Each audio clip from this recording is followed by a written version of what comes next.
Bonjour à tout le monde. Euh, Comme Ibrahim m'a un peu présenté, c'est Serigne Saliou Dioum, natif du Sénégal, sénégalais à 100%. Et j'ai fait mes études à l'UCAD jusqu'à Master 2 et ensuite j'ai commencé à travailler dans les milieux professionnels.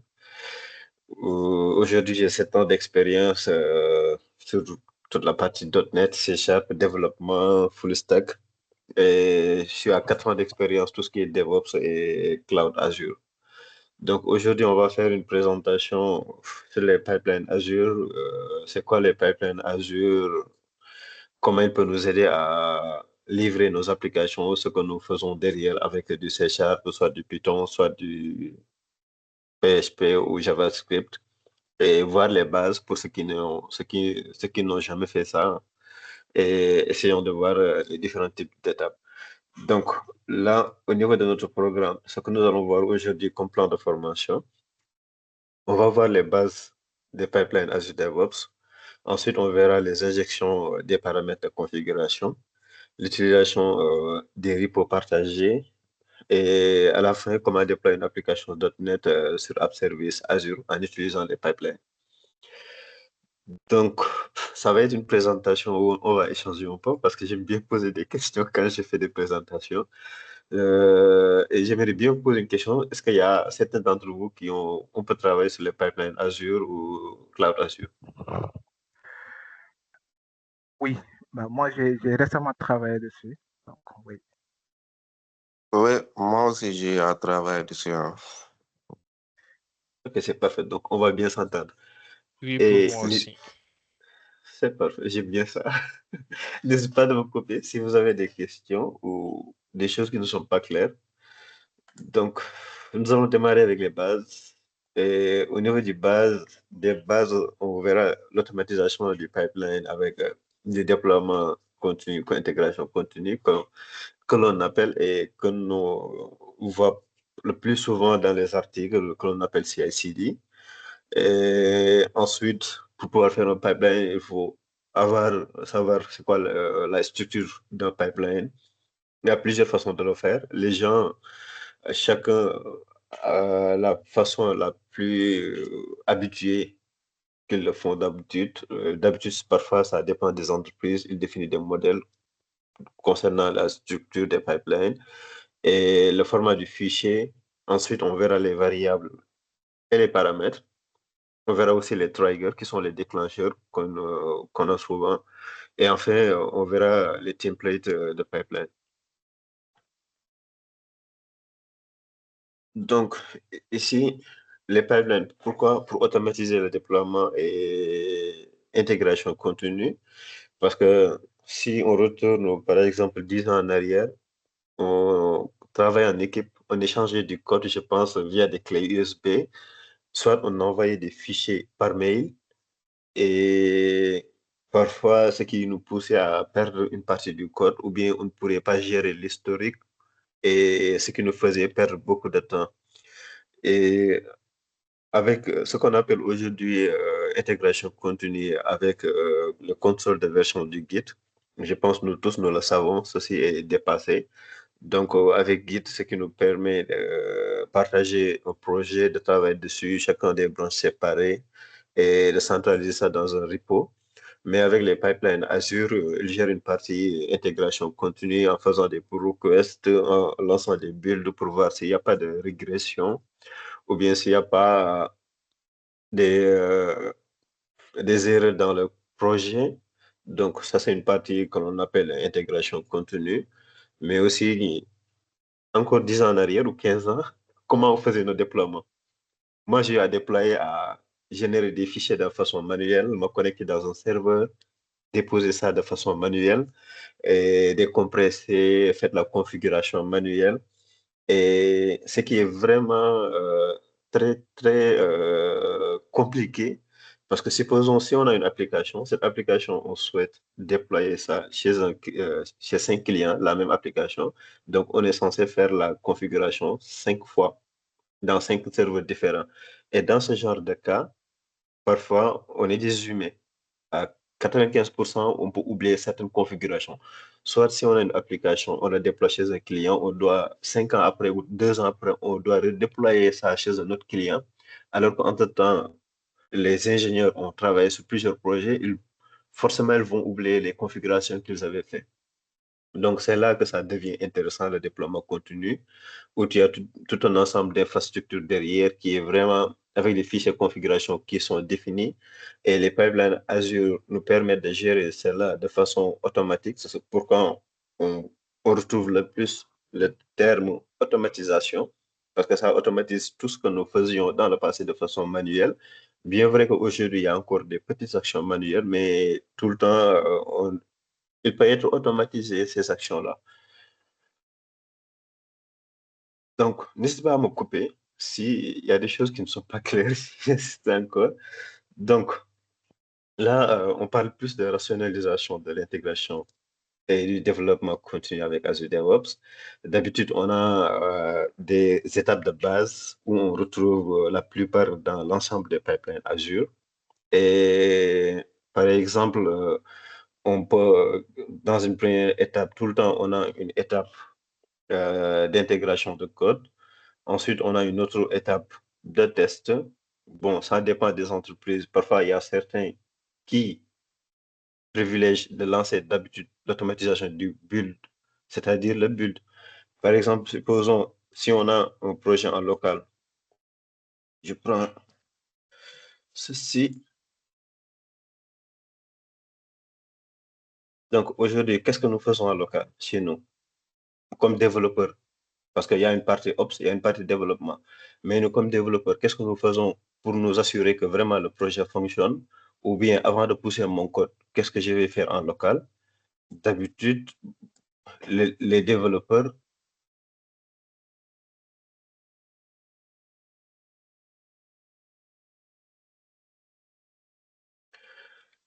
ils lancent d'habitude, supposons les tests unitaires de façon manuelle. Ensuite, après les tests unitaires, souvent, on peut lancer le build du projet s'il s'agit d'un projet .NET ou s'il s'agit d'un projet Python ou Java ou Angular ou Node.js, on lance le build en local. Ensuite, une fois que c'est bon, après, supposons on peut envoyer le code dans notre repo, dans notre référentiel. Donc, tout ceci, on voit bien que on le fait dans notre machine en local. On le fait dans notre machine en local. Donc, les pipelines, ce travail que nous faisons en local pour nous assurer qu'il n'y a pas de problème. Là, j'ai oublié les tests. Je n'ai pas pris mon café. OK. Donc, lancer les tests, lancer le build, c'est ce que nous faisons d'habitude en local. Donc, avec les pipelines, ces étapes, on le fait de façon automatique. Mais l'autre chose qui est vraiment important, si on revient ici, on a l'intégration du code, automatisation de la construction, ce qu'on appelle le build dans les projets NPM et ou bien dans les projets .NET, ce qu'on appelle ces builds, je pense que c'est la même chose, l'étape de test unitaire, mais d'habitude, on le lance dans notre machine en local. Mais on a la possibilité de le lancer dans notre machine Windows, comme moi j'utilise actuellement, mais quelqu'un peut le lancer dans sa machine Linux. Donc, c'est là que on a ce qu'on appelle des agents. Les pipelines, ils tournent sur des agents. Les agents, ce n'est rien d'autre que des machines virtuelles que Microsoft donne à leurs clients pour qu'ils puissent tourner leur projet de façon automatique et de manière continue. Et ce sont ces phases, des étapes de base qu'on retrouve dans l'ensemble des pipelines, quel que soit le type de projet ou bien quel que soit le type, la politique de l'entreprise. Jusqu'à là, c'est clair? Vous n'avez pas de questions?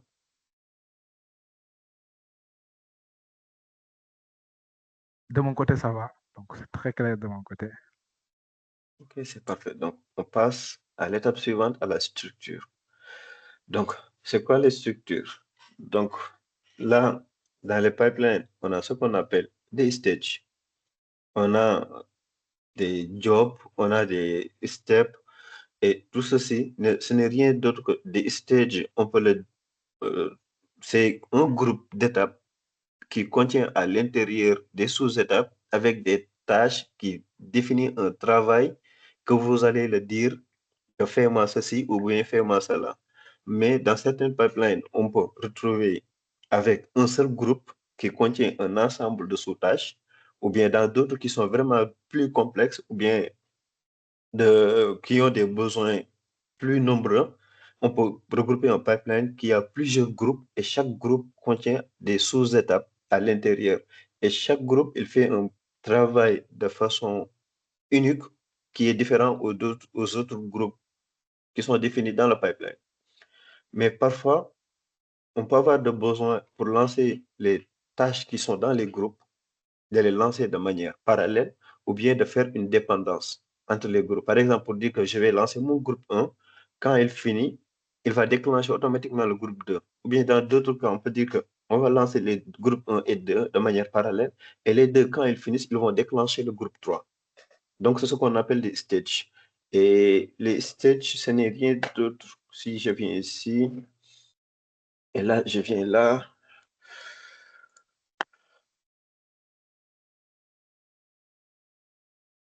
Dans cette, est-ce que vous êtes habitué à Azure DevOps ou bien jamais vu? Vous avez besoin d'une petite présentation sur Azure DevOps ou bien?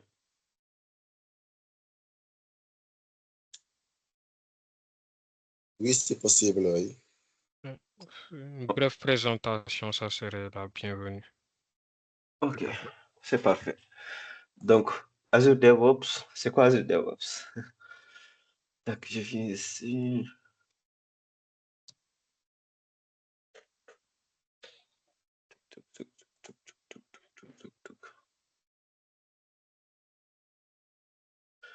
Donc, c'est quoi Azure DevOps? Azure DevOps, ce n'est rien d'autre qu'une plateforme de Microsoft qui est comme GitHub, qui est comme GitLab, qui est comme Bitbucket, qui permet de stocker des projets et dans ces projets, de mettre dessus des pipelines, de définir des variables, de faire toutes les configurations.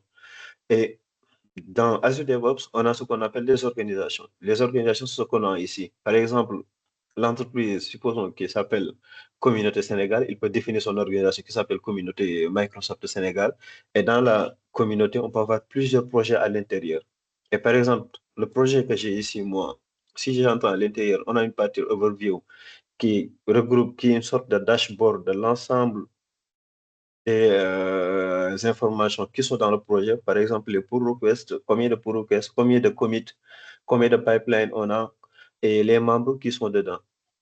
On a une autre dashboard que nous, en tant que Ops, peut personnaliser en fonction des besoins de l'entreprise parce que tu as des widgets. C'est comme ce qu'on a aujourd'hui sur nos téléphones. Tu décides ce que tu vas faire.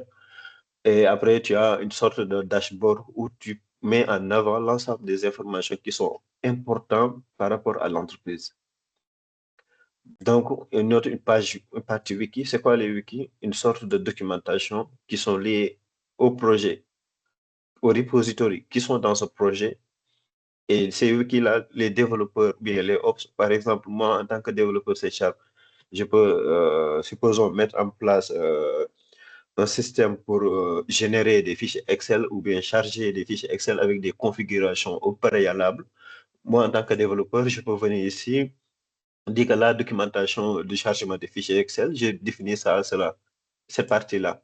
Et les autres développeurs, lorsqu'ils vont récupérer le projet, ils ne vont pas venir m'embêter ou bien me poser la question comment je vais faire la configuration ou bien la personne qui pose la question, on te renvoie directement sur le wiki. Tu auras toute la partie documentation. C'est ce que ça sert. Et les boards, ce n'est rien d'autre comme Jira, comme Trello, comme tous les systèmes que les Scrum Masters utilisent aujourd'hui pour gérer les projets. Tu as la possibilité de créer des tickets, des work items, des petites tâches, des épiques, des bugs. Tu peux définir toutes sortes de tâches avec des différentes configurations d'afficher ces tâches-là. Comme là, avec un type qui est board, qui est un peu comme un tableau de Kanban. Et là, une sorte de backlog, c'est des types d'affichage qui sont différents. Et en plus de cela, tu peux définir même plus loin en définissant des sprints pour dire que je vais définir un sprint. Sprint, supposons, qui démarre aujourd'hui et qui termine, supposons, demain, et les développeurs ils vont suivre ces délais qui sont définis. La partie plus importante qui concerne plus les développeurs, c'est cette partie. Parce que c'est cette partie qui contient les projets. Et là, supposons, on peut avoir, là, on est dans le projet démo Azure Pipeline. Donc là, on peut définir, supposons, un repository qui s'appelle backend, un autre repository qui s'appelle frontend, une troisième repository qui s'appelle, supposons, côté ops, pour gérer la partie DevOps. Donc, c'est ce que Azure DevOps fait. Donc, là, on a la partie pipeline qui nous intéresse aujourd'hui, qui va concerner notre présentation.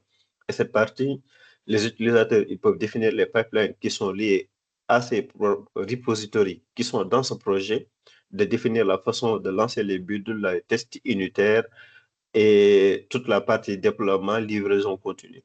On a une partie environnement. Les environnements, c'est quoi? C'est des environnements comme leur nom le définit, mais il te permet de définir des environnements. Supposons, là, on peut dire qu'on va faire un environnement de règles, mais dans cet environnement de règles, lorsque on fait des déploiements dans cet environnement de règles, on va ajouter des vérifications. Par exemple, on ne va jamais déployer sans une approbation, supposons sans une approbation d'une personne. Là, je suis le seul, donc on peut dire que dans cet environnement, quand on déploie, quand il arrive à l'étape déploiement, il ne va jamais déployer si cette personne n'approuve pas ce déploiement. Sinon, ça ne va jamais déployer. Et plus encore, on peut définir, supposons, à l'intérieur des délais pour dire que ce déploiement, cet environnement, on va le déployer de façon avec des heures, en définissant des heures, des schedules pour dire que il va être défini pour des heures ici, par exemple là. Business hour. C'est ça, oui. C'est ce que je cherche. Donc là, on peut dire que, par exemple, on ne peut jamais déployer. Et là, ça peut être intéressant. Supposons si on a un environnement ici, pour dire que c'est la prod. La prod est vraiment critique.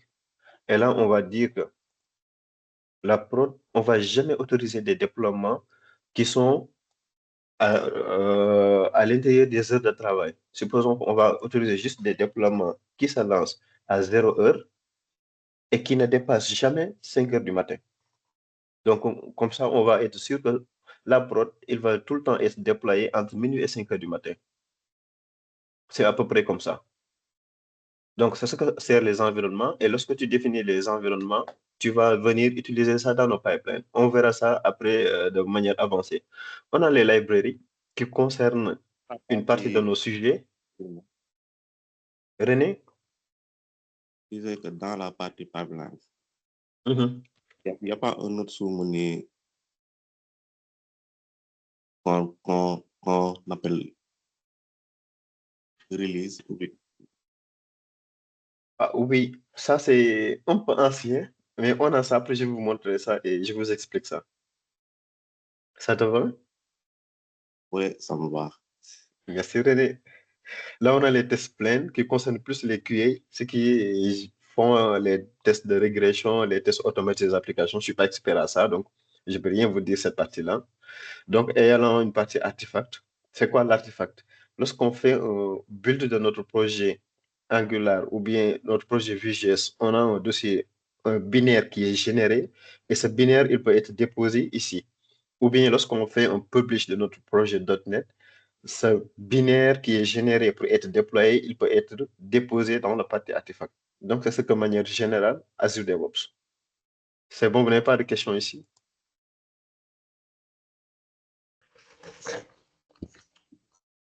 Non, c'est bon OK, pour moi. c'est parfait. Donc là, j'étais sur quel point? OK, les stages. C'est bon. Donc, si on vient ici, mon projet là, et je lui dis que start un nouveau. Là, la taille des écritures est grande ou petit ou bien je peux augmenter ou diminuer selon vous? C'est bon pour moi. Je ne sais pas pour C'est les bon autres. pour moi aussi. C'est parfait alors. Ça me fait plaisir d'entendre ça. Donc, dans les pipelines, ce que je disais dans les stages, c'est des groupes qui contiennent des sous-tâches. Donc là, on a une façon basique d'un pipeline Azure, mais dans ce genre de cas, là, c'est vraiment basique, ça fait rien, ça fait des... Là, supposons, on a des steps qui sont des étapes, et on a une sous-étape qui fait un écho de Hello World, une autre étape qui fait écho de cette chaîne de caractères. Mais là, on n'a pas de stage ni de job. Et là, on ne peut pas définir une grande chose. Donc, les stages dont je vous parlais, supposons si on fait cela.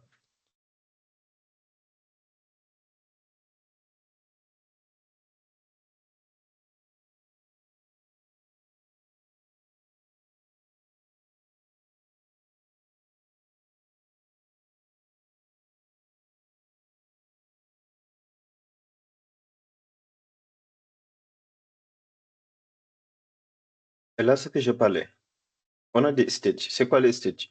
C'est un groupe qui contient un ensemble de tâches et de sous-tâches. Et dans les stages, on peut définir des jobs. Les jobs, c'est quoi?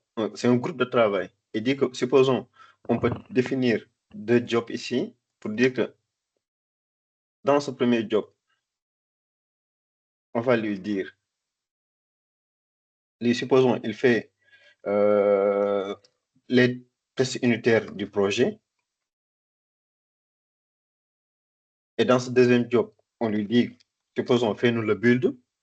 Et dans ce même un troisième job, pour lui dire que faites-nous, je ne veux pas de condition initiale.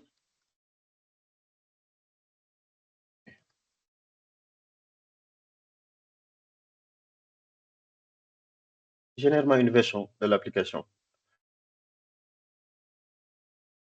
Et là c'est une façon de faire. Là, on a un seul stage. Mais supposons, si on veut avoir des stages où on va gérer les tâches de façon séparée, c'est comme si aujourd'hui on a un projet .NET. Certains disent qu'on va utiliser le Driven Domain Design, d'autres ils vont utiliser le modèle Hexagon, d'autres ils vont utiliser Event Driven. C'est la même chose. C'est une façon de découper ton projet. Là, c'est une façon de découper notre pipeline. Donc là, c'est la manière la plus simple de définir un autre pipeline. Mais là, on est sur un seul stage. Et si je reviens dans mon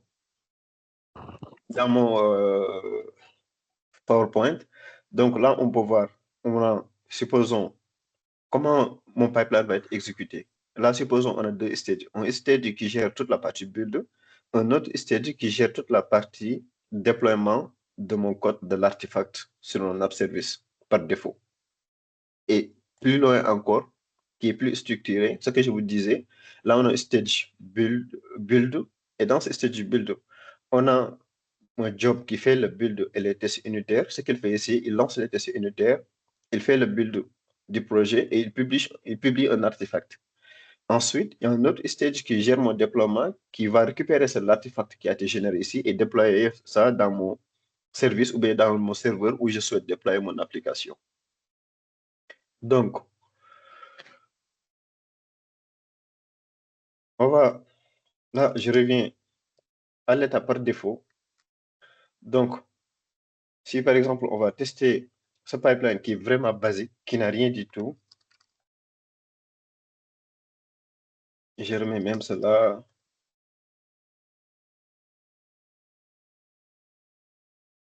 Donc, on va essayer de rouler ceci d'abord dans un premier temps pour voir ce qu'il fait. Et vous verrez vraiment que ça ressemble à une machine virtuelle, à une machine en local que tu lui demandes de faire des choses.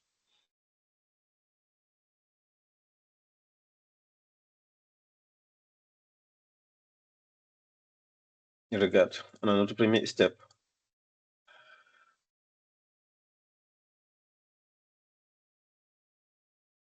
OK, lui, qu'est-ce qu'il a fait? Il a affiché juste un Hello World. L'autre, qu'est-ce qu'il a fait? Il a fait afficher un autre chaîne de caractères. Maintenant, on va regarder la structure. Là, on a un seul job. Donc, si je reviens à l'intérieur ici, et je lui dis, fais-moi ça en me faisant sur deux structures. Par exemple, là, je l'appelle, supposons, build, et là, je l'appelle deploy. Et je lui dis que on a la possibilité, comme ce que je disais tout à l'heure, on a tu peux dire à ton pipeline que un stage peut dépendre d'un autre. Et ici, qu'est-ce qu'on va faire? On lui dit que notre stage déploiement dépend de notre stage build. Tant que lui ne termine pas et avec aucune erreur à la fin de l'exécution, il ne va pas exécuter la deuxième. Donc là, on relance ceci pour voir ce que ça va ressembler. Regardez ici, qu'est-ce qu'on a? On a un stage qui gère toute la partie build avec ses jobs à l'intérieur. On a un autre stage qui gère la partie déploiement avec tous ces groupes de tâches et des sous-tâches à l'intérieur. Et là, on l'écoute.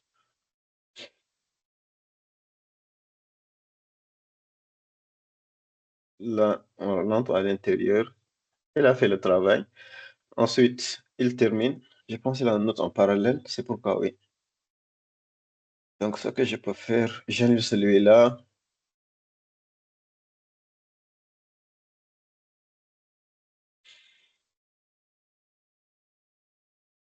Donc là, vous voyez, il a terminé toute la partie job avant de déclencher la partie déploiement. Donc, s'il y avait une erreur dans la partie build, il ne va pas déclencher cette partie-là. Donc, on va essayer de simuler une erreur. Non, on ne peut pas le faire maintenant parce que sinon, je vais anticiper d'autres étapes. Mais après, je vais vous montrer plus en détail. Si, par exemple, une partie... OK, je vais faire ceci pour essayer de générer une erreur.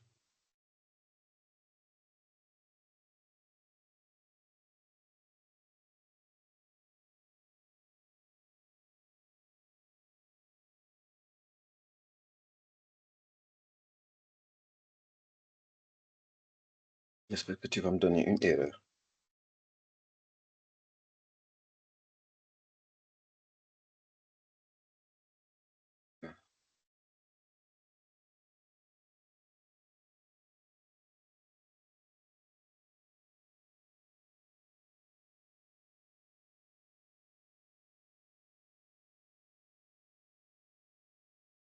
OK. Si tu n'aimes pas ça, parce que je vais vous montrer une étape où il va péter et il ne va pas déclencher l'étape déploiement. Donc là, je te dis, fais-moi ça.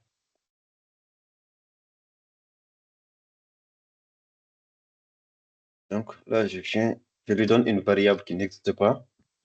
J'espère qu'il ne va pas aimer, mais on verra. OK, là, il a déclenché.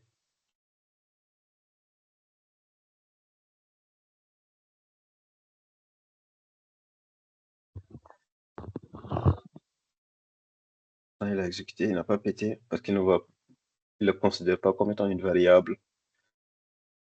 OK, parce qu'il a affiché comme ça, pas de souci. Donc, mais plus en détail, après, je vais exécuter une étape qui va générer une erreur où on verra, il ne va pas exécuter l'étape déploiement parce que celui-là, il n'a pas bien fonctionné. Donc, ici, on vient là. Salut. Ouais, M. Diao. Il y a une question qui vient ici demandant qu'est-ce que fait script et display name OK. au niveau de la Donc, configuration. OK, je reviens.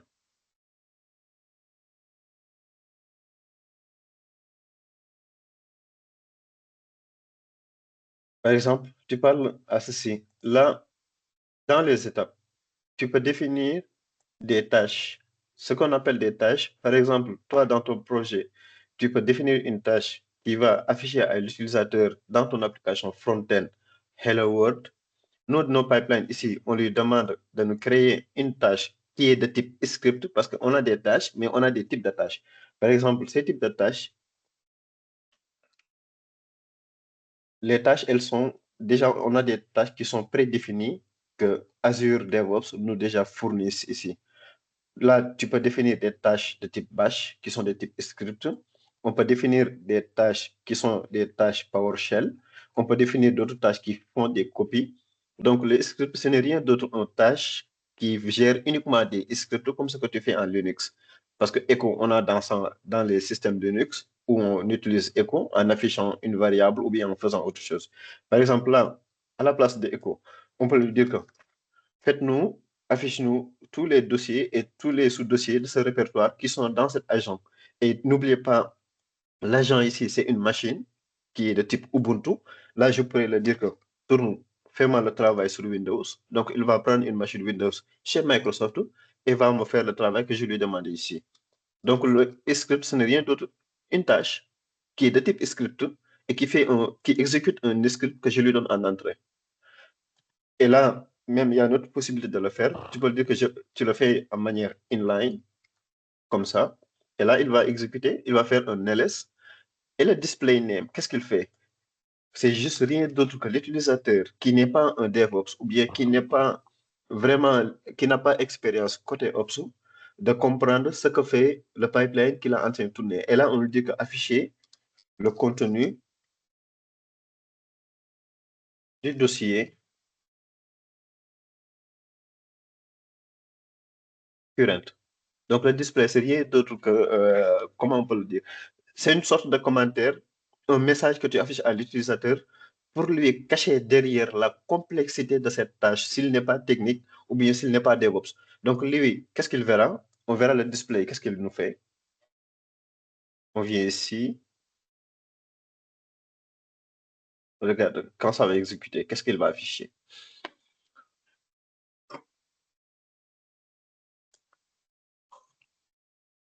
Tu vois le display, qu'est-ce qu'il fait? C'est ça le display. Il affiche à l'utilisateur ce que fait cette tâche. Là, si on mettait par exemple script, il ne saura pas c'est quoi script, qu'est-ce que fait script, mais là, on lui donne une description, afficher le contenu du dossier. Donc, ce n'est rien d'autre un message qu'on affiche à l'utilisateur qui ne connaisse pas. Et le script qu'on l'a donné, on l'a dit que LSR, afficher le contenu du dossier courant. Et là, il a affiché tout le contenu du dossier courant. C'est clair pour toi, Sona? Oui, Jum, c'est bon. Ok, merci. Donc, s'il n'y a pas d'autres questions, on passe à l'étape suivante. Parce que là, je ne voulais pas entrer trop dans les détails pour ne pas anticiper les autres étapes. Là, on va voir les variables et les paramètres. Alaykoum salam. Alexandre, Ahmed. Bonjour, Sergne. Monsieur, je vois que avec les pipelines, moi j'ai l'habitude d'écrire les pipelines en local. Mhm. Donc il me faut des images pour exécuter les scripts. Des images Docker peut-être, ou bien même Python pour exécuter des commandes Python. Ok. Maintenant, je demande où s'exécutent ces scripts que vous avez écrits. Bon. Où s'exécutent ces scripts? Parce que je n'ai pas vu des images ou bien des systèmes qui sont capables d'exécuter les scripts. Même Echo, bonjour par exemple. Ok. Donc là, tu es vraiment dans Docker.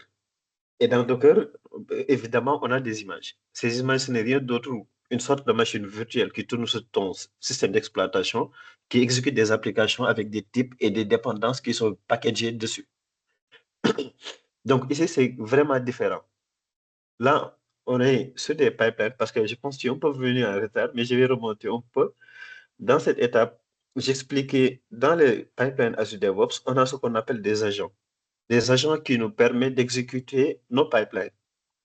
Et ces agents, ils peuvent être Windows, ils peuvent être Ubuntu, qui sont Linux. Donc là, c'est ce qu'on appelle les images et qui peut faire un peu, qui peut ressembler un peu à Docker, mais c'est pas du tout Docker. Parce que ici, l'agent que nous utilisons, ils sont dans les serveurs de Microsoft. Ils ont vraiment, il nous appartient pas, il appartient à Microsoft. Mais toi, quand tu définis ton pipeline, tu vas lui dire que le pool, l'image qu'il va utiliser de l'agent, l'agent, ce n'est rien d'autre qu'une machine virtuelle qui va être Ubuntu et Linux. Et cette image-là te permet d'exécuter ces tâches qui sont ici. Mais les pipelines, actuellement, jusqu'à ma connaissance, tu n'as pas la possibilité de rouler ça en local sur ton PC. Donc, mais l'autre façon... Ah, d'accord. Je vois. Parce que je n'ai pas vu le pool là. C'était mon écran qui est petit. Le pool, c'est l'image. C'est le système Exactement. qu'on va Le exécuter. système. D'accord. Donc, Parce que merci. là, tu peux avoir le choix de dire que ça va tourner sur du Windows. Voilà, merci. Tu peux passer. Et même plus loin, si par exemple tu as deux stages, tu peux prendre le premier stage pour dire que le premier stage, il va rouler sur du Windows, mais le deuxième stage, il va rouler sur du Ubuntu. ou bien même Mac OS. Par exemple, ton pipeline, il y aura 2 stages, un groupe de tâches qui contient des groupes de travail avec des sous-tâches à l'intérieur. Le premier, il tourne sur Windows et le deuxième, il tourne sur Mac OS. C'est clair? Oui, c'est clair. Merci beaucoup. C'est Ahmed. Ça fait plaisir. Donc, nous étions ici sur les variables et les paramètres. Donc, dans les pipelines, comme dans nos projets, on définit des paramètres avec on définit des fonctions qui prend des paramètres, mais souvent on définit des variables. Donc, les variables, comme dans notre code aujourd'hui, qui nous permet de stocker des informations de manière dynamique, mais ici, le pipeline, il va utiliser ces variables. Et le pipeline, il peut modifier ces variables, mais il peut les utiliser pour faire des tâches qui sont vraiment définies et qui sont liées à ces variables. Et pour les variables, on a des types de variables. On a des variables de pipeline que nous allons voir. On a les variables groupées. On a des variables de sécurité. Donc, premièrement, on va essayer de voir les variables pipeline qui sont vraiment simples et qui n'est rien d'autre. Donc, si je viens ici, nous étions ici. Donc, si je reviens, là, on enlève toute cette complexité. OK. Dans le pipeline, on a une étape qui s'appelle variable, où tu peux définir, supposons, une variable qui s'appelle, comment je vais l'appeler? On l'appelle, supposons Toto.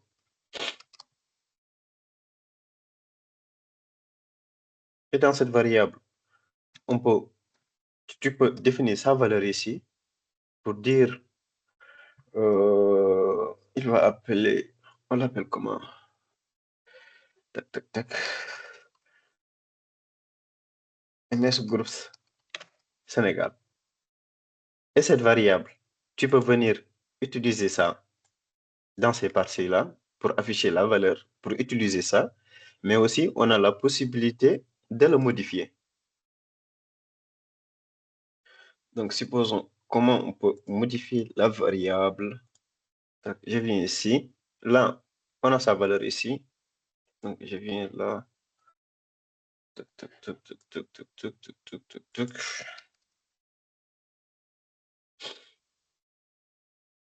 Donc, on va faire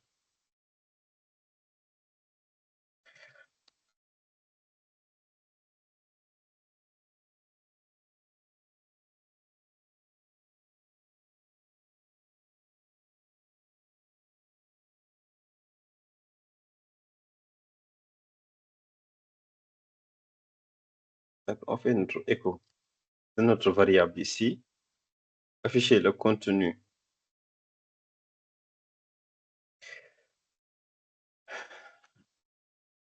de Toto. Et on définit une autre tâche. Par exemple, on dégage celui-là. On définit une autre. Supposons, là, on dit que show value. Et là, on dit que change value. On peut faire ça. Par exemple, on va dire que dans notre premier stage, on va juste afficher la valeur. Et la deuxième, on va changer la valeur et afficher la nouvelle valeur. Même, on pouvait faire ça en même temps ici à l'intérieur. Par exemple, là, on dit que change value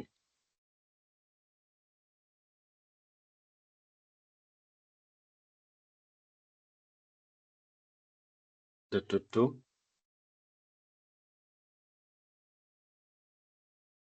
Et pour changer la valeur, Microsoft nous donne cette expression. Par exemple, c'est une tâche qui s'appelle setVariable. Là, on lui donne le nom de la variable qu'on a définie ici, qui s'appelle Toto, et on lui donne notre nouvelle valeur, supposons qu'il s'appelle new value. ou bien qui s'appelle ms-group-sn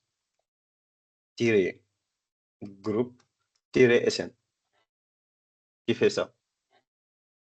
Donc, si on vient ici, celui-là, premier, on fait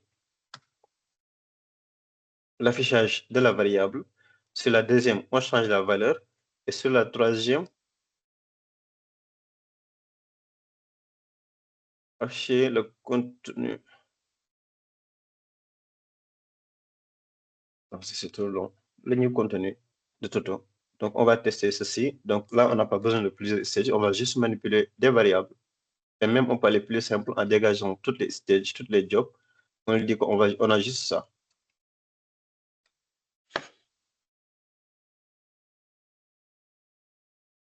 Et si on vient ici, tac, tac, tac, tac, tac, tac, tac.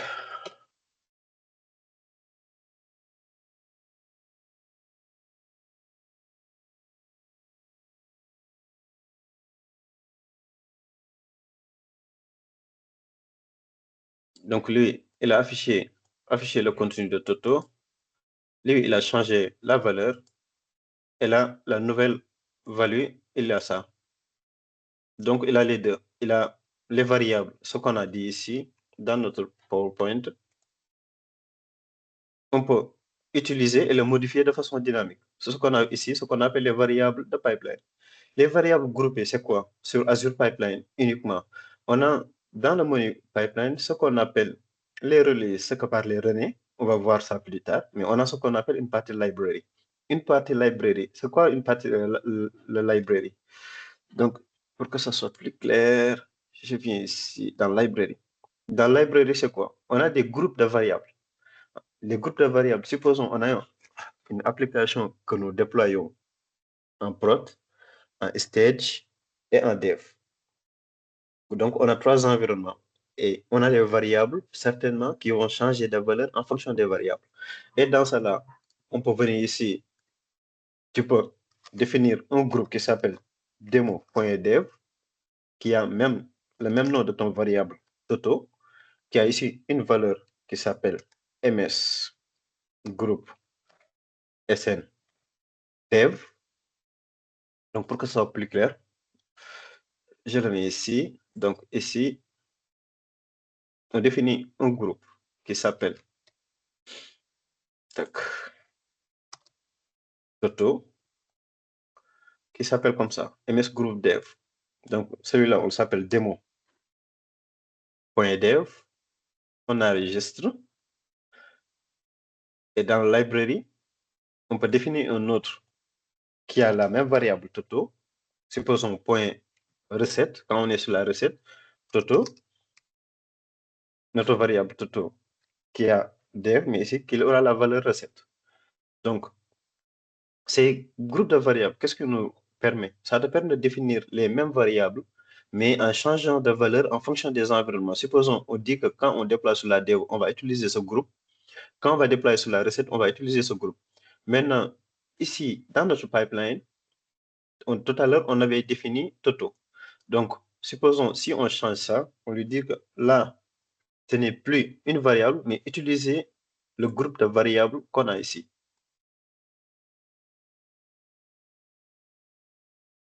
On a ça ici. Maintenant, ce Toto-là, on l'avait défini ici, mais il n'est plus là. Donc, notre pipeline, quand il va exécuter, qu'est-ce qu'il va faire? Il va venir chercher cette variable au niveau de cette pipeline, au niveau du contexte current de cette pipeline. S'il ne trouve pas, il va remonter au variable groupe pour essayer de chercher sa valeur. S'il ne le trouve pas, il va envoyer une erreur. Mais là, si on lance ça, qu'est-ce qu'il va nous donner?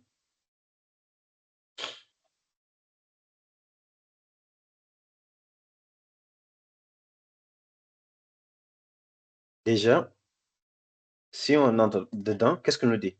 Là, il demande la permission d'utiliser la variable groupe. Parce que la variable qu'on a définie dans les groupes ici, dans recette dev, on a pipeline permission. Là, on n'a permis aucun pipeline. Et si on souhaite, par exemple, donner la permission à une pipeline d'utiliser sa variable, on peut choisir notre pipeline ici et lui donner la valeur. là, il est autorisé à utiliser ça. Soit ce qu'on peut faire en permission, on peut le enlever. Et ce qu'il nous demande ici dans notre job, c'est pas celui-là. Tac, tac, tac, tac, tac, tac, tac.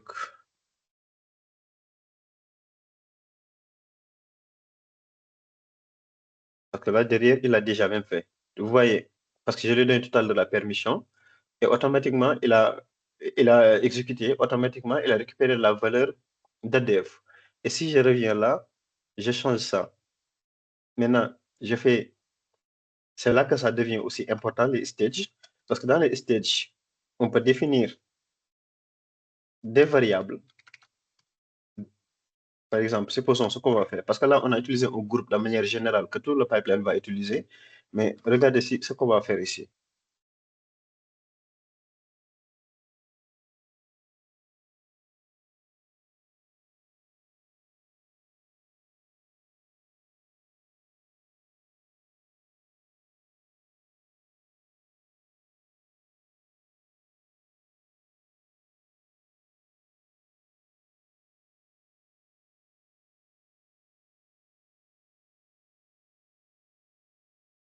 OK. Maintenant, ici, on va dire dans le premier stage, il va utiliser notre variable groupe.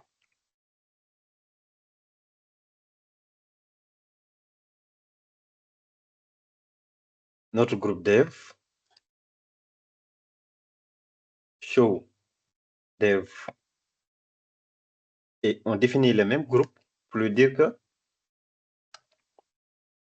il va utiliser notre rec. Et tout le reste de ces tâches, on n'en a pas besoin, on les dégage.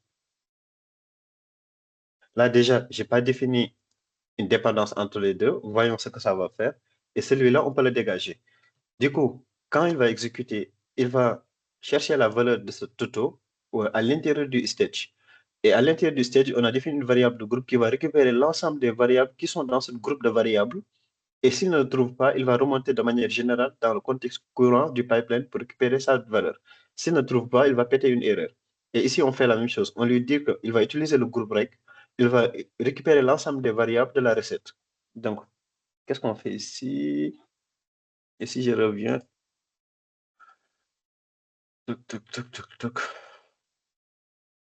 là, il a déjà démarré, mais qu'est-ce qu'il nous demande? Il nous demande de lui donner le rôle sur dev, parce que tout à l'heure, j'ai enlevé la permission. Et là, qu'est-ce qu'il va faire? Là, il a commencé ici. On regarde vraiment la recette. J'ai défini une dépendance.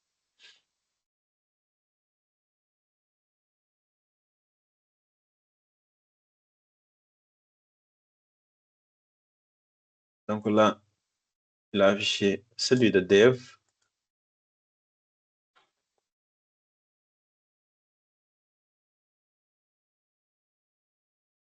Attends ici. Et là, dans recette, qu'est-ce qu'il me demande? Il me demande la permission d'utiliser. Celui regardez, il me demande la permission d'utiliser la démo recette parce que lui, il ne l'a jamais utilisé. Mais une fois qu'on lui donne la permission, il ne va plus demander cette permission parce qu'il il va le garder en mémoire. Donc, on l'a donné. Lorsqu'on vient ici, on voit qu'il a bien le pipeline qu'il a pris en compte. Donc, dans les librairies, dans recette, si on vérifie aussi, on voit bien qu'il a aussi autorisé le pipeline démo Azure.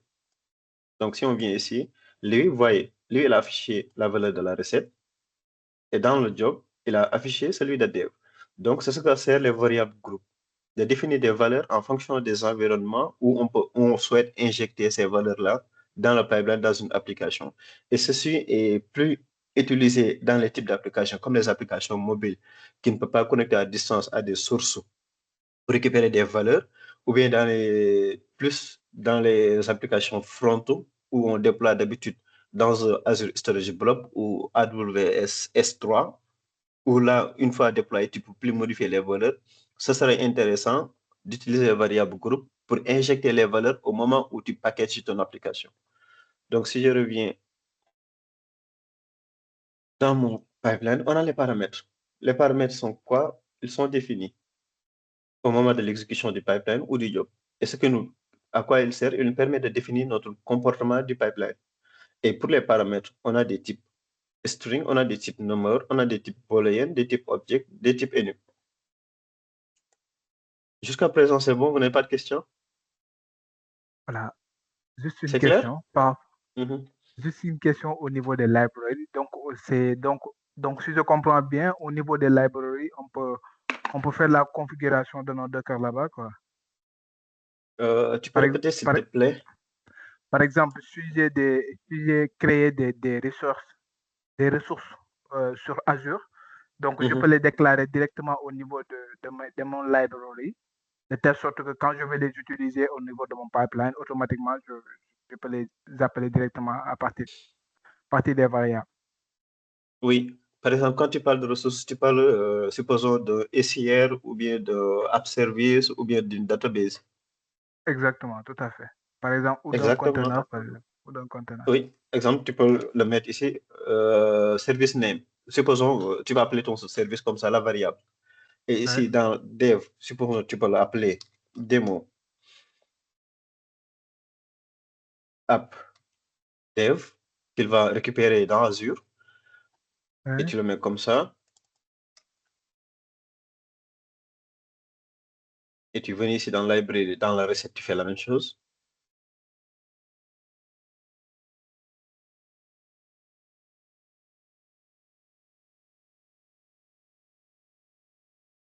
Tu peux faire ceci. Et dans ton pipeline, supposons ici, si tu as notre pipeline ici, et tu as ton app service, supposons.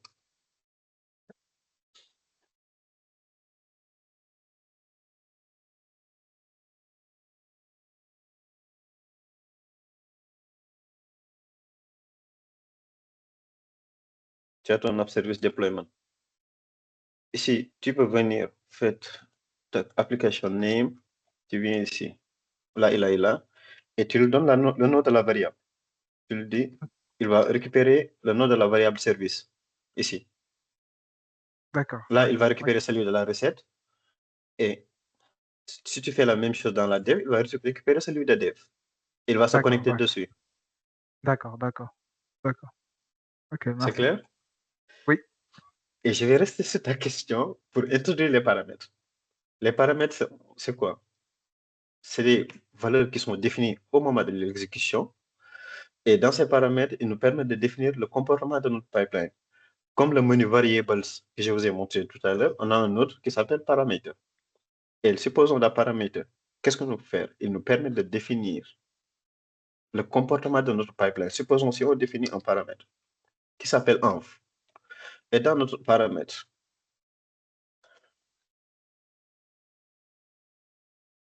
on l'appelle env. On lui dit que value, il peut prendre, supposons dev, il peut prendre recette. Là, c'est un type enum. Mais on peut définir d'autres paramètres qui prennent la valeur, supposons, soit string ou bien autre chose, mais petit à petit. Là, on a une petite partie. Supposons, là, ce qu'on a ici, et on peut utiliser notre paramètre là pour définir le comportement de notre pipeline. Supposons là, on peut faire.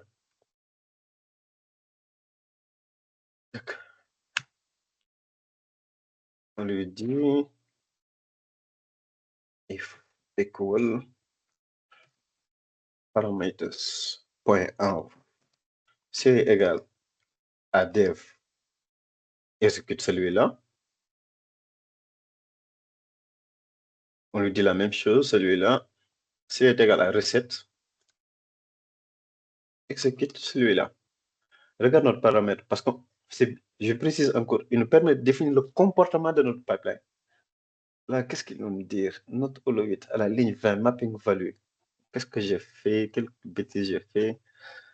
Ah, j'oublie tout le temps les 2 points. Donc là, c'est bon.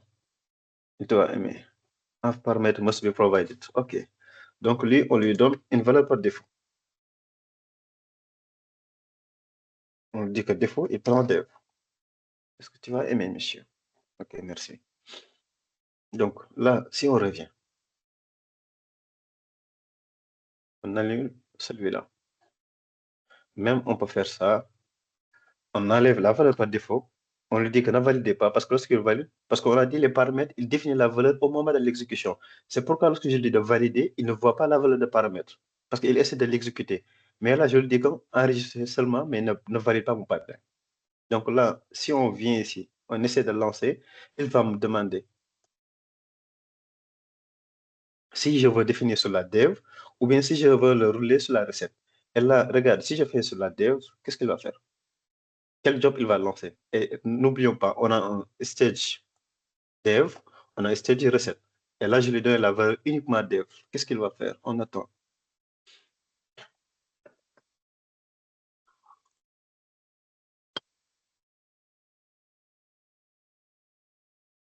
J'espère que je ne suis pas en train d'expliquer des chinois. C'est clair pour vous? Moi, en tout cas, oui, ça me permet de gagner du temps sur mes pipelines que je devais faire. Oui, c'est Parfait, très ça me clair. rassure. Donc là, vous voyez, on l'a envoyé le paramètre dev. Donc, il a uniquement exécuté celui de dev. Et si je reviens, je lui dis que rouler, mais sur la recette. Donc, ce que ça fait, il vient ici, il fait un if. Si la valeur c'est dev, il exécute celui-là. Et là, lorsqu'il vient, si c'est dev, il ne va pas l'exécuter. Donc, là, c'est ce que fait nos paramètres.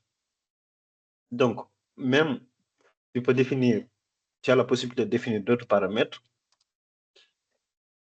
On l'appelle name, on l'appelle paramètre toto.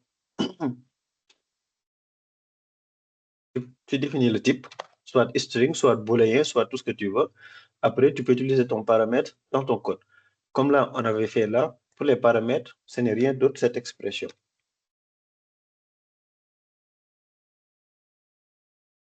Et là, note ton paramètre, comme ça, et il va afficher ça. Donc, ce que fait nos paramètres. Mais je vais utiliser dans les autres slides les étapes les plus avancées et qui nous permet de vraiment simplifier ce qu'on a ici. Mais on verra ça après. Donc, on a vu les paramètres, on a vu les variables. Donc, les injections des paramètres de configuration. Ce n'est rien d'autre ce qu'on a déjà vu. Les paramètres de configuration, c'est ce qu'on a ici. Ce qu'on récupère au niveau des variables groupes pour les injecter au moment de l'exécution, mais aussi injecter des paramètres au moment de l'exécution. C'est uniquement ça. Donc, supposons, on peut avoir un fichier AppSettings qui est vraiment vide, supposons qu'il est pour une application donnée qu'on souhaite déployer, mais on ne met pas de valeur.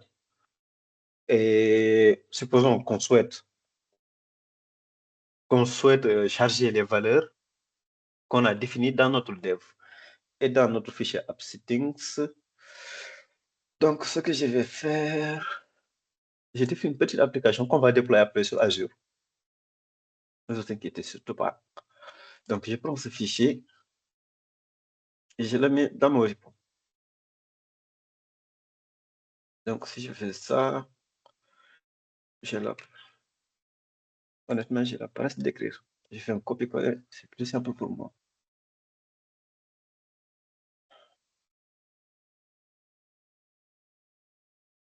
Donc, pour lui dire qu'on a tout ça, on laisse tout ça vide. On lui dit que là, c'est vide, c'est vraiment nul. On lui dit que nul, nul, nul, nul, nul. Donc, on enregistre notre fichier et là, ça devient intéressant l'injection des paramètres. Et là, on lui dit, quand on déploie sur la dev, tu injectes l'ensemble des paramètres qui sont liés à cet environnement dans notre fichier AppSettings. Il y a une tâche qui s'appelle transform. Lui, qu'est-ce qu'il fait? Il va récupérer l'ensemble des variables de notre fichier JSON et il la met à l'intérieur de notre fichier. Par exemple, il va récupérer, là, on lui dit qu'il est dans quel folder, répertoire par défaut. Et là, on souhaite déployer quel type de fichier. Là, si on met, on clique ici, je fais ajouter, file transform. Et toutes ces tâches-là, ils sont vraiment très bien documentées. Si on vient, on cherche ça dans Azure. il est là. Il est vraiment documenté par Microsoft.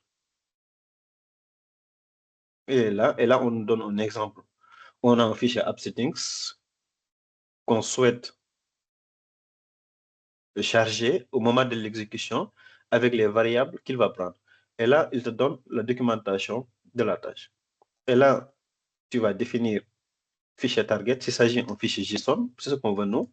On vient ici, on dit que notre target, c'est un fichier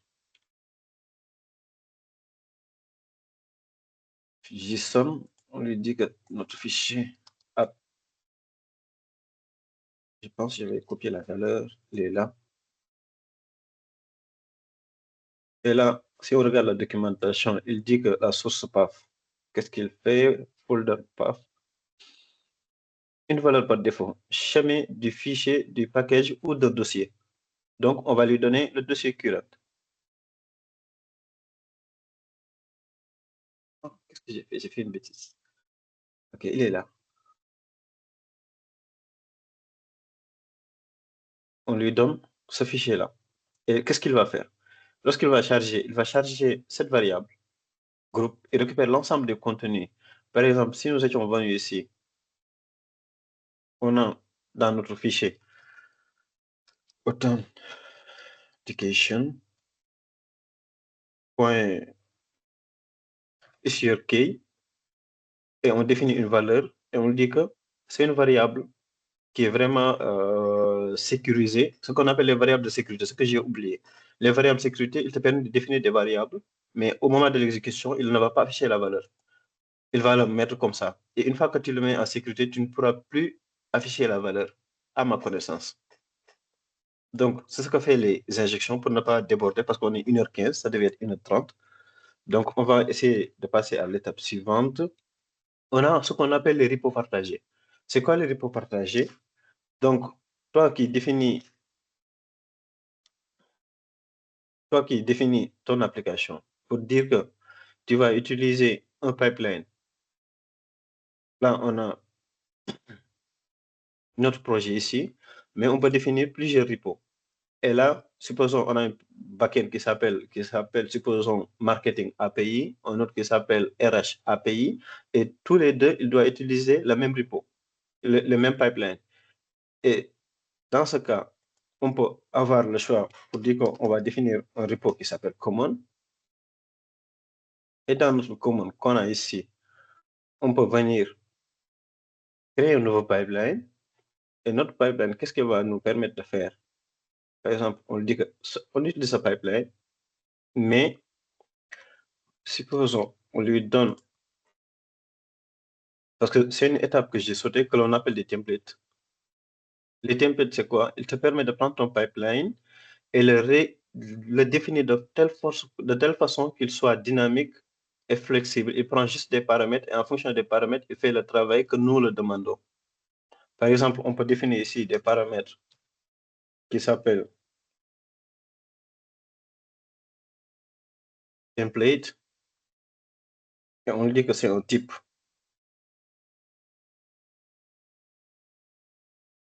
String. Et là, on lui dit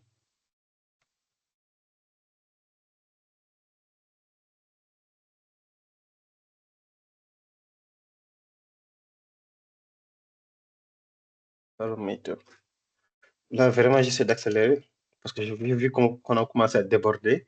Il dit que si c'est nul, C'est ça, il n'y a pas de souci, donc prends ton temps. Vu que c'est une formation, donc. parce que je ne veux pas attarder, je ne veux pas déborder les 1h30, c'est pourquoi j'essaie d'accélérer. Non, il n'y aura pas de souci sur le côté timing. Bon.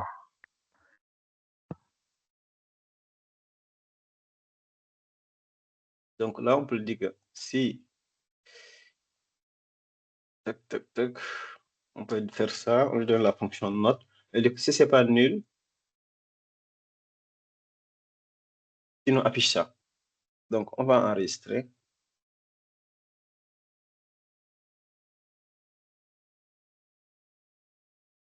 C'est normal. Donc, notre pipeline ici, on l'appelle, tac, tac, tac, tac, tac, on l'appelle command. Et dans notre pipeline principal qu'on a ici,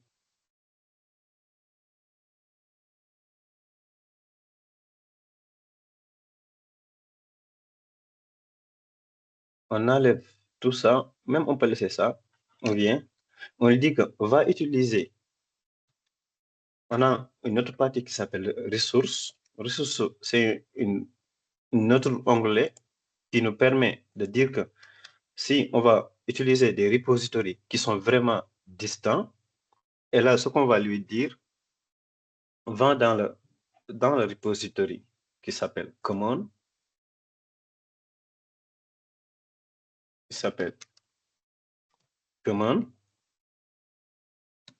qui est un repo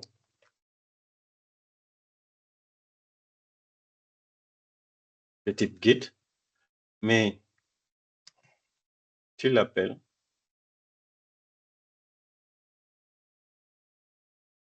supposons qu'on l'appelle common template et on lui donne la ref pour lui dire que tac, je récupère ici une autre branche.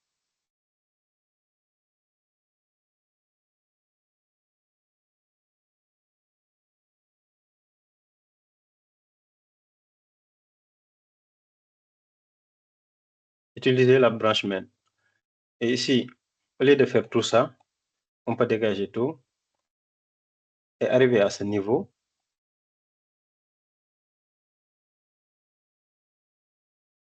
On dit que template va utiliser notre fichier commande qui est ici. Comment s'appelle le fichier ici? Comment on l'appelle? On l'a appelé Azure Pipeline. Donc, on lui dit le nom de ce fichier-là.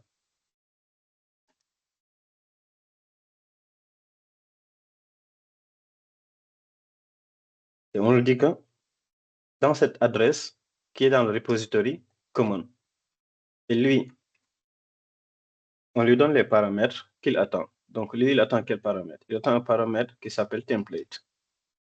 Et utiliser le paramètre template, on va lui donner comme valeur, supposons test. Donc, lui, qu'est-ce qu'il va faire? Il va aller dans ce repo qui s'appelle common qu'on a ici, qu'il va prendre la branche main et il me charge tout le contenu dans mon pipeline. Et ici, je lui dis que va utiliser le fichier que ce repo a chargé dans notre contexte. Mais ce fichier, il prend des paramètres. Et le paramètre qu'il prend, il prend un seul paramètre qui s'appelle template. Donne-lui la valeur. Donc, qu'est-ce qu'il va faire? Il va utiliser le template qu'on a ici. Donc, si on essaie de valider, il dit almost provided. Là, j'ai plus besoin de ça, je l'enlève.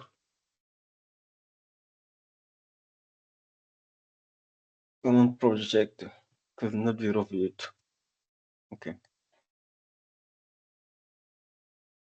Je te dis comment.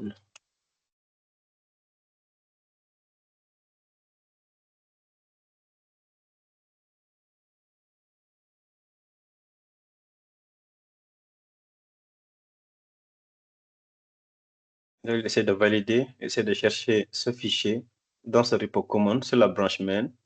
On attend.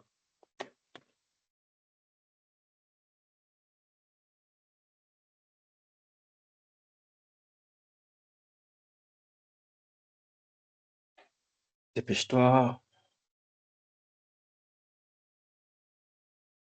Donc, Jum, d'après ce que je comprends, donc on peut avoir une équipe DevOps qui ont leur propre repo Git et qui ont déjà tout préfet. De sorte que quand les devs, ils ont besoin, par exemple, si on a des applications React, Angular et .NET, on peut laisser en ops définir le template et qu'à chaque fois que les devs doivent faire un pipeline, c'est juste le template qui est repris et on lui refourgue les variables dont on a besoin. C'est exactement ça. Ouais. C'est vraiment intéressant. C'est l'important même. Là, une petite qui OK. Parce que là, dans le template, j'ai mis un trigger main et dans le template, on ne doit pas avoir tout ça. On doit juste avoir un fichier vraiment. C'est comme une fonction que tu définis et tu lui dis qu'il fait ce que tu lui demandes. Tu lui donnes, il prend juste des paramètres et l'ensemble du travail. Et là, c'est une petite template. On va utiliser ceci, les templates, pour déployer après notre application .NET. Si vous n'êtes pas pressé. Donc, si je lance là, qu'est-ce qu'il va me dire? Il me dit dans mon command template, à la ligne 5, il y a quelque chose qu'il ne veut pas. À la ligne 5, qu'est-ce que j'ai fait?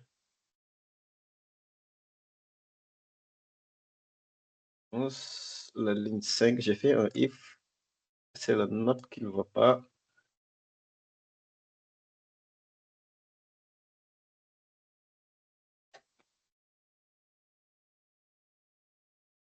Donc là, il va bien mon template. Il dit que dans la ligne 5, il y a quelque chose qu'il n'aime pas. C'est la condition que j'ai mis ici. Donc, d'abord, j'enlève la condition. On teste d'abord pour voir si ça fonctionne. Là, qu'est-ce qu'il a fait? On a vu une nouvelle étape qu'on n'avait pas tout à l'heure. On a vu que notre démo template, il a des sources. Le repository, lui, où il est actuellement en train de tourner notre pipeline, mais il a utilisé un autre repository qui s'appelle common. Et il a utilisé la branche main. Là, on a spécifié la branche main, mais on peut lui dire qu'il ne va pas utiliser la branche main, mais il peut utiliser d'autres branches, mais il peut même plus, dans les manières les plus utilisées, on utilise des tags. Tu génères une version, tu le tags, comme ça, tu vas dire aux équipes de dev, ils vont utiliser tel tag dans le pipeline. Et là, on a vu, il a récupéré l'ensemble des étapes qu'on a ici, qui est le run only et le run multiple qu'on a ici, qu'il a récupéré. Donc, ça, on a une sorte de template. J'espère que les templates sont clairs pour vous. Donc, maintenant, on va passer à l'étape finale, qui est le déploiement d'une application .NET avec, en utilisant un template dans notre commande. Donc, ce que nous allons faire, on va définir notre template. Ce qu'on a ici, non, je n'ai pas demandé ça. Donc, j'ai une application .NET qui fait rien d'autre qu'une authentification et affiche des fichiers.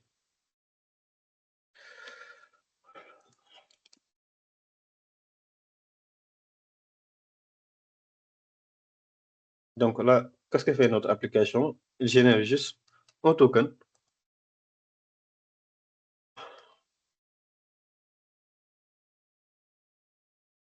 Et nous permet d'appeler un endpoint. C'est ce que ça fait uniquement, rien que d'autre.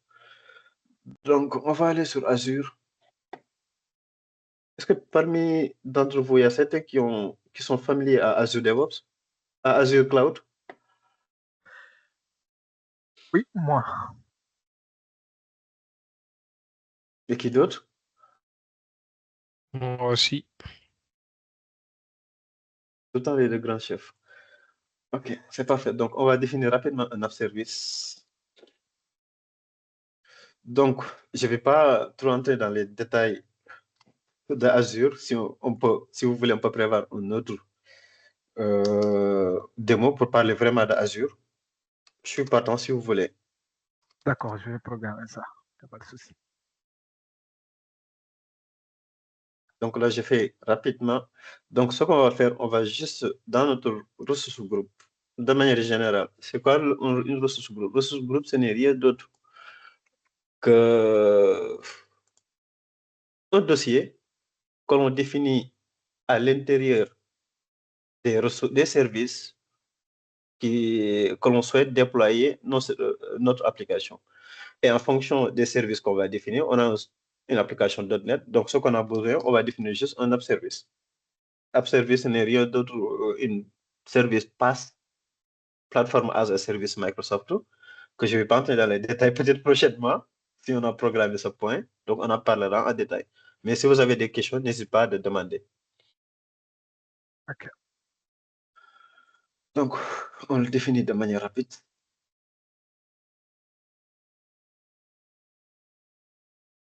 Donc, on fait ça, on l'appelle MSN app, OK.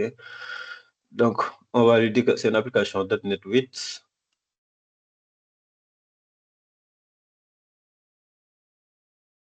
Définie, supposons en Europe.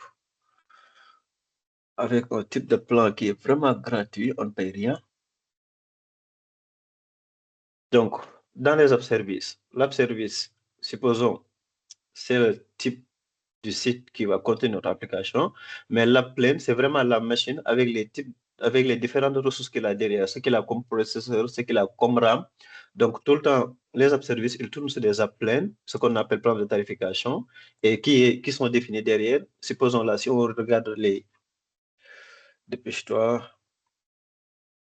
les plans de service, c'est quoi? C'est des machines derrière qui contiennent des processeurs, des RAM, stockage et d'autres qui est la mise en échelle avec le niveau de disponibilité en fonction des types de plans. Microsoft nous fournit un certain nombre de ressources. Nous, on va utiliser un plan qui est vraiment gratuit parce qu'on est sur une application de test. Et là, ce qu'on fait,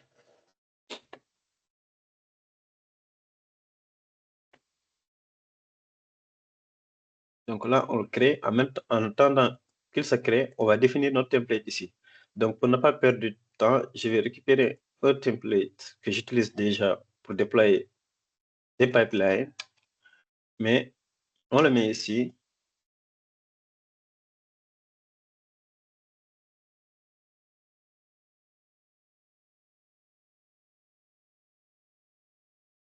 Et on le donne sous forme de template. Donc, là, on va tout enlever. On n'a pas besoin de ça. Donc, ce qu'on a besoin, on va passer en paramètre le nom du projet, project name.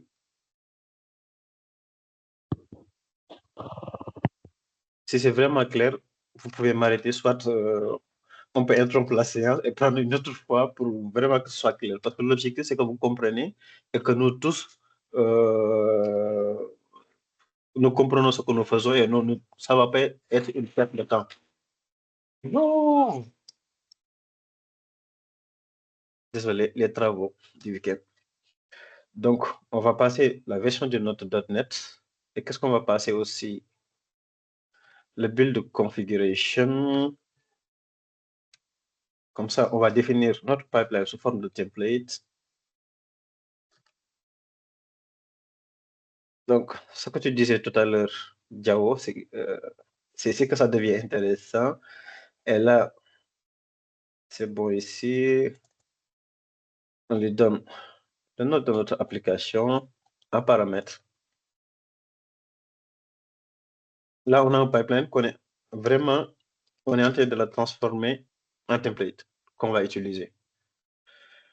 Donc, tuc, tuc, tuc, tuc, tuc.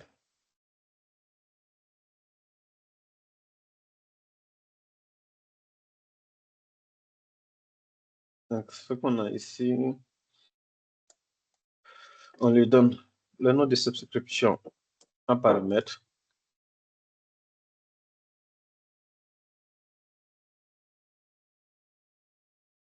Donc, je pense que ça, c'est bon. Et la dernière chose, là, on a le type. Donc, le reste, c'est bon. Donc, maintenant, on va prendre notre paramètre. C'est de la prière. Donc, le premier paramètre qu'on va définir, celui-là, on n'a plus besoin. Donc, le project name. Parce que là, c'est vraiment un template qui nous permet de déployer une application .NET Core. Donc, .NET version qu'on va lui donner ici. Comment on va référencier notre paramètre?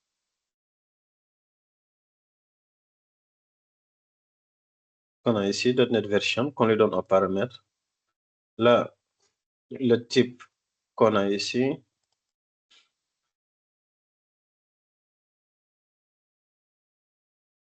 Donc, la version du .NET qu'on lui donne. Ah, ça, on n'a pas même besoin de ça. Parce que le build configuration, c'est ici qu'il va avoir besoin. On lui donne ça ici. Ensuite, la version du .NET qu'il va utiliser. On va lui donner ça ici. Ensuite,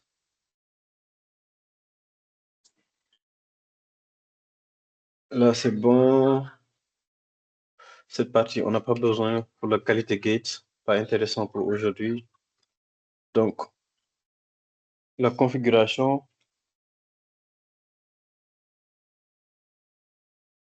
Et là, on lui donne le paramètre.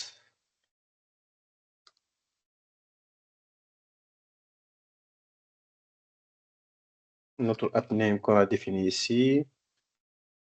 Donc, qu'est-ce qu'on va définir en paramètre encore? On prend ça. On lui donne ça, notre paramètre. On lui donne ici notre paramètre. J'espère que c'est pas compliqué pour vous.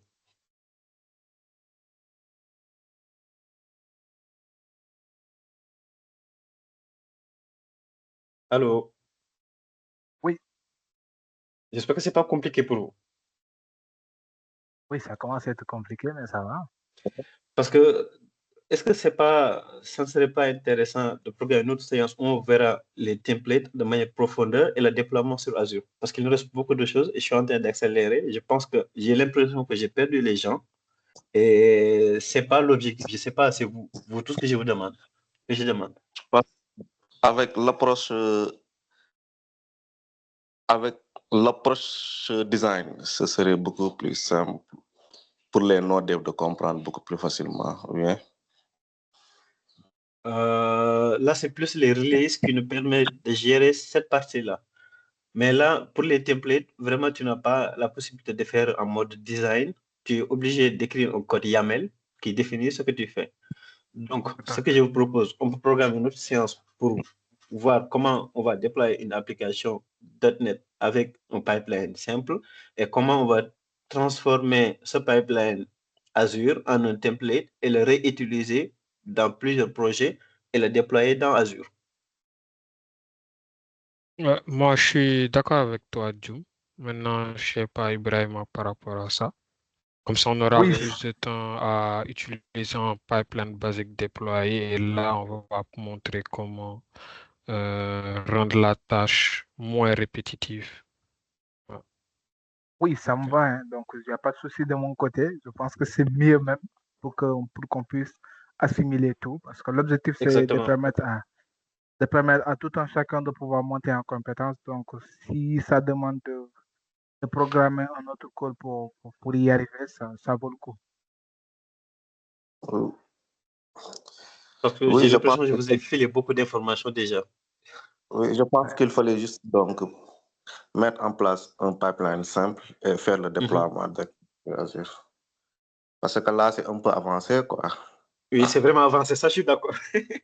C'est pourquoi je propose une autre séance où on verra juste la partie de pipeline simple pour déployer l'application, ensuite de transformer cette pipeline en template et les réutiliser. Comme ça, Oui, entre-temps, vous allez digérer ce que je vous ai donné aujourd'hui. Et même si vous voulez, semaine prochaine, on va voir la partie suivante où moi, je vais faire beaucoup de préparation de mon côté. Comme ça va vraiment être clair et ça va être bénéfique pour nous tous. Tout oui, à fait. oui. De ce fait, tu pourras créer un pipeline avec l'approche YAML, avec l'approche code et l'autre avec l'approche design, quoi. Exactement. Non, l'approche design, René, c'est juste pour la partie release. Ça pour te l'assurer. Oui, Mais avec les templates, tu peux pas. Mais semaine prochaine, si vous voulez, je vais vous présenter la partie release qu'on a ici, qui est un peu la partie graphique, et les 3 points, qui va être un pipeline simple déployé sur Azure, un template et le déploiement avec les releases pour la partie graphique. D'accord, d'accord, d'accord. Donc, ça marche. d'accord. Donc, on va faire le récap de tout. Après, je pense, après, on fera je vais programmer. Donc, je vais juste programmer un autre call pour le samedi prochain, même heure. Inch'Allah, si ça vous va. Après, on va faire So- la pub. Soit après, bon, tu peux soumettre un formulaire que nous tous nous allons remplir chacun dans son avis avec un formulaire simple. Comme ça, d'ici samedi, on va collecter plus d'informations pour voir ce que nous allons présenter ou bien ce que nous allons faire de manière plus approche et de plus exacte. D'accord, d'accord, d'accord. Ok, ok. Je pensais que c'était ton truc qu'on pourrait faire vite fait comme ça, mais je crois que ça devient une formation. Et moi, ça m'a permis de comprendre beaucoup de choses. Donc, c'est super qu'on fasse ça sous forme de formation pour la semaine prochaine. C'est nickel. Ok, comme ça que j'ai dit, l'intérêt c'est que nous tous, à la fin, chacun sent que vraiment il a appris des choses et ça va lui aider dans l'avenir. Parce que honnêtement, il y a beaucoup de choses qu'on n'a pas vues. C'est vraiment un monde qui regroupe un ensemble de choses qui est vraiment important et qui sont très utiles. J'ai envie de vous partager tout ce savoir-là, mais ça peut pas se tient sur 1h30 minutes. Déjà, on a fait 1h38 minutes et pour une personne normale, il doit commence à se perdre, il doit être fatigué Oui. et après, il ne va plus suivre. Ça, j'en suis sûr. Ok, donc est-ce que je ne vais pas formuler ça pour des formations sur DevOps de telle sorte qu'on va le programmer par rapport à votre disponibilité, mais peut-être ça peut ne pas prendre une semaine, ça peut ne pas se terminer peut-être la semaine prochaine, mais peut-être 4 semaines après ou quelque chose d'autre. Tout Comme vous dépendra de voulez. votre disponibilité. Comme vous voulez, je suis à votre disposition. Ok, go ahead, Ahmed. Merci pour la présentation, M. Samasri.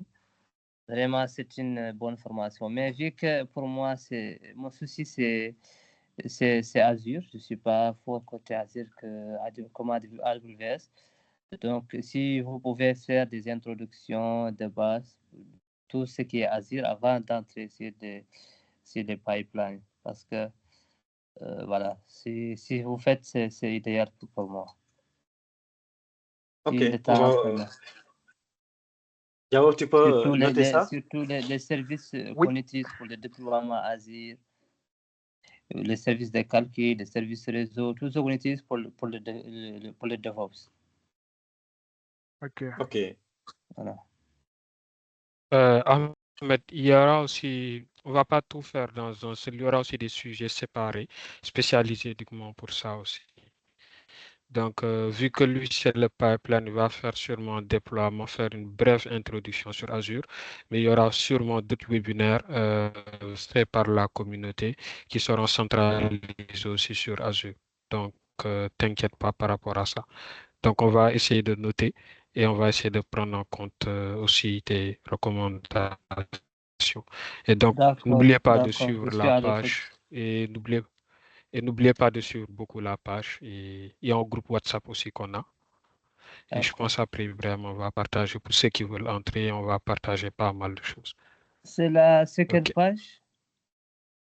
C'est la page Euh, Microsoft User Group Sénégal. Donc, je mettrai le partager lien dans le chat. Même Je j'ai mets son le lien dans le numéro. chat. Je vais envoyer son numéro à Diao, comme ça il pourra l'ajouter dans la page, dans le groupe WhatsApp. D'accord. Allez, merci beaucoup. Vraiment. Ça me fait plaisir. Ok, c'est parfait alors. Donc, on se donne rendez-vous semaine prochaine? Ou bien après, Oui. on verra ce que vous allez Oui. décider en interne. D'accord, donc je vais t'appeler derrière après le call. Donc, on va essayer de Mhm. discuter pour programmer les prochaines séances, Inch'Allah. D'accord, ça marche. En tout cas, Ok. merci à vous et j'espère vous retrouver dans les prochaines séances, Inch'Allah. Et bon week-end aussi. Merci beaucoup, Bon Céline Salou. Donc, ça a été un plaisir d'être là pour assister à cette belle présentation. Donc, ça m'a permis de beaucoup apprendre, même si je pensais que je savais beaucoup de choses. Mais en réalité, ce n'était pas le cas. Donc je vais aussi vous demander de suivre plus les pages de la communauté parce qu'on prévoit de faire beaucoup d'activités. Et c'est avec des personnes comme Serine Saleh ou Hassan et Charles peut-être, Charles Tidiane. Donc, il y aura beaucoup de personnes qui vont participer sur ces événements-là. Donc, on va vraiment essayer de s'engager sur des événements comme celui-ci des formations, de telle sorte que toutes les personnes qui sont dans la communauté peuvent bénéficier des formations qui sont gratuites, qui leur permettront de monter en compétences. Donc, l'objectif, c'est vraiment qu'on ait un réseau de partage et sur la base de ça, on pourra organiser des événements sur lesquels on va essayer de vraiment de partager, d'avoir une certaine relation. Et pourquoi pas aussi de peut-être l'année prochaine organiser un .NET Conf. Donc, c'est possible. Parce que vu que j'ai même remarqué qu'il y a Cameroun maintenant qui est prise en compte dans la conférence .NET, qui est faite chaque année, à chaque fois qu'il y a une nouvelle version sortie. Donc, cette année sera une version sur des .NET 9.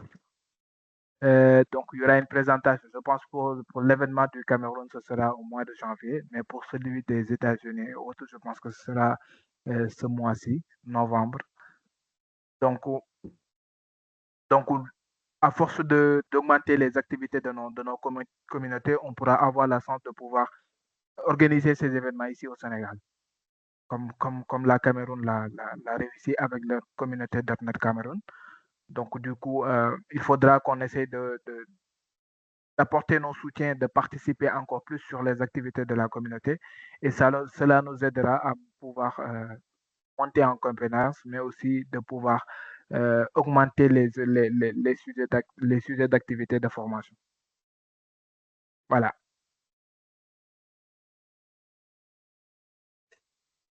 Donc, sur ce, merci beaucoup à tous et bon week-end. Ok, merci beaucoup. Merci.